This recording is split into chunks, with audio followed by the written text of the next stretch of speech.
All right, guys. So we finally got this technical thing worked out here.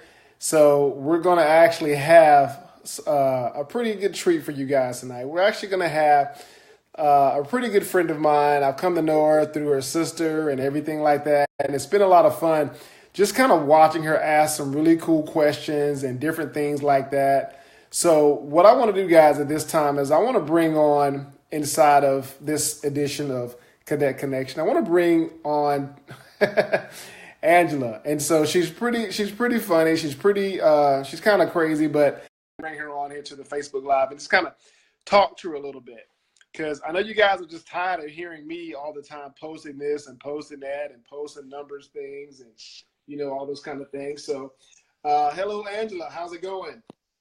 Hello. Hi, I'm good to be here. Awesome. So there you go. Jen says hi. So I think one of the things that I want to do, first of all, thank you so much for actually being on Cadet Connection.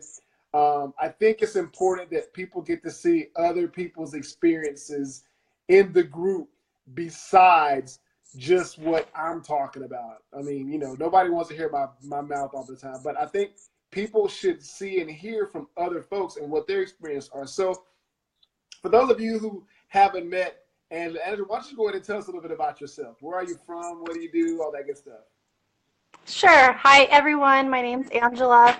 I'm from Southern Arizona. I'm a single mom of a little 3-year-old. He's awesome.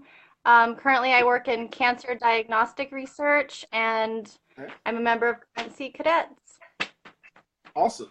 So, I mean, I guess what was your main interest? Like when we, even before I invited you to become, you were added to being in currency. What was your main, like, when did you become interested in Bitcoin or cryptocurrency or anything like that? I think what initially sparked my interest was the ICO with Electronium because I had heard of Bitcoin. Yeah. And it was nothing like really positive because it was kind of a biased opinion what I heard. So my sister Right. had advised me of this ICO that you had informed her of. And once I heard more about it, I was like super interested. And it kind of changed my whole perspective on cryptocurrency because I was misinformed, I think, from the get-go. Yeah, and I think a lot of that. Well, just curiosity. What were some of the crazy things that you heard about cryptocurrency and all those kind of things? What were some of the crazy things that you heard? Um, it was like through from my pharmacist and stuff. I worked at pharmacy at the time, and they were saying that it was like kind of like a fraudulent thing or kind of like a scam, not really something that would hold water. Right. Kind of a short term, nothing to take seriously, not like the stock market or anything. So, Okay.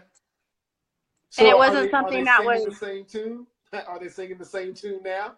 I don't work with them. I'm sure they are, because they're kind of ignorant in that regards. I mean, they don't know what we know, if you Okay. will. Well, so keeping that in mind, what has your experience been like? So being a member of Currency, that's just what is your overall experience? What has that been like for you? I think I've had a lot of success. I've learned a lot. I haven't had a lot of resources to do a whole lot, but overall, I've learned a lot about cryptocurrency and like the foreign exchange that you had mentioned and other things. So it's just a wealth of information. Whether you choose to act on it or not is on you. Right. Um, and if you have the resources, definitely do what you can. But it's broken down like it's not like it used to be Bitcoin, or it's inaccessible to people. Like it's the average person can take advantage of it. Okay. Cool. So, I guess having said all of that, what or just if there's one thing maybe that you've actually applied or you had a chance to apply it to your life, what is one thing that you've taken and applied to it? Um, well, besides purchasing like coins and the ICO and the mining packages, the information, I've shared it with my mom and I was able to help her set up her accounts and stuff. So it's nice to be able to share that information with someone who wouldn't necessarily take it seriously. Um, so that's great. And then the investing on my own, I've definitely taken that from it as well. So would you say just for like for you jumping in, like, so when you joined the Electronium ICO, would you say that that was like your first real? plunge, I guess, into it? Like, is that what really kind of got you going?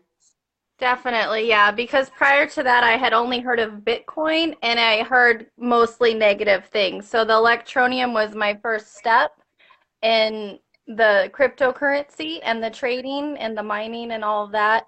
And I did really well and I didn't have a lot to put in, but I've done really well with what I did put in. So Well, it's been okay. great so far. Yeah, I think that's important because sometimes people think they have to put in like $5,000 and $10,000 to do something like this, and it's not the case at all. Well, and then especially if you're weary or you're not 100% sure, take a little bit, take what you're willing to risk to lose and Hmm. see what happens, and Okay. it's definitely worth it. Okay. So speaking of that,